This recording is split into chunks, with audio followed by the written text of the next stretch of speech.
ഈ ലോകത്തിൽ ഏറ്റവും വില കൂടിയ വെള്ളം എന്താണെന്നറിയോ? അത് അമ്മയുടെ കണ്ണീരാണ്. കാരണം ആ കണ്ണീരിന് പിന്നിൽ ഒളിഞ്ഞിരിക്കുന്ന വെറും ദുഃഖമല്ല, അതൊരു ജീവിതകാലം നീണ്ട ത്യാഗത്തിന്റെ കഥയാണ്. നിങ്ങൾ ഒരിക്കലെങ്കിലും ചിന്തിച്ചിട്ടുണ്ടോ? നമ്മൾ ചിരിക്കാൻ പഠിച്ചപ്പോൾ അമ്മ കരയുന്നത് നിർത്തി. നമ്മൾ നടക്കാൻ പഠിച്ചപ്പോൾ അമ്മയുടെ കാൽവേദനകൾ അവൾ മറച്ചു. നമ്മൾ ഉറങ്ങുമ്പോൾ അമ്മ ഉറങ്ങാതെ നിന്ന രാത്രികൾ നിങ്ങൾ കണ്ടിട്ടുണ്ടോ? ഒരു കുഞ്ഞ് ജനിക്കുമ്പോൾ അമ്മയും വീണ്ടും ജനിക്കുന്നു. പക്ഷെ അവൾക്ക് ആരും കോൺഗ്രാറ്റുലേഷൻസ് പറയുന്നില്ല, അമ്മക്ക് ആരും താങ്ക് യു പറയുന്നില്ല. എന്തുകൊണ്ട്? കാരണം അമ്മയുടെ സ്നേഹം നമ്മൾ സ്വാഭാവികമെന്ന് കരുതുന്നു. ഒരു ദിവസം നിങ്ങൾ വീട്ടിൽ വൈകി എത്തുമ്പോൾ 10 മിസ് കോൾസ് ആരുടെ ആയിരിക്കും? അമ്മയുടെ.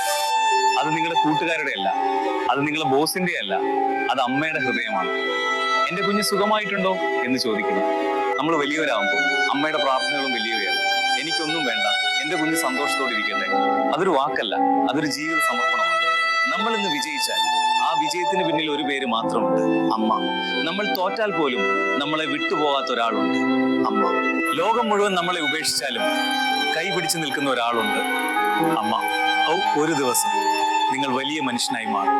പണം ഉണ്ടാവും, പേരും പ്രശസ്തിയും ഉണ്ടാവും. പക്ഷേ ആ ദിവസം നിങ്ങളുടെ അമ്മയുടെ കണ്ണിൽ വീണ്ടും കണ്ണീർ വന്നു. അത് ദുഃഖത്തിന്റെ കണ്ണീരായിരിക്കരുത്, അത് ഗർവിന്റെ കണ്ണീരായിരിക്കണം. നിങ്ങളുടെ വിജയമാണ് അമ്മയ്ക്ക് നിങ്ങൾ കൊടുക്കുന്ന ഏറ്റവും വലിയ സമ്മാനം. അമ്മയുടെ കണ്ണീർ വീഴാതെ ജീവിക്കുന്നത് തന്നെയാണ് യഥാർത്ഥ വിജയം. അമ്മയുടെ കണ്ണീരിന് പിന്നിലെ ത്യാഗം മനസ്സിലാക്കുന്ന ദിവസം നിങ്ങളൊരു സാധാരണ മനുഷ്യനിൽ നിന്ന് ഒരു മഹത്തായ വ്യക്തിയായി മാറും.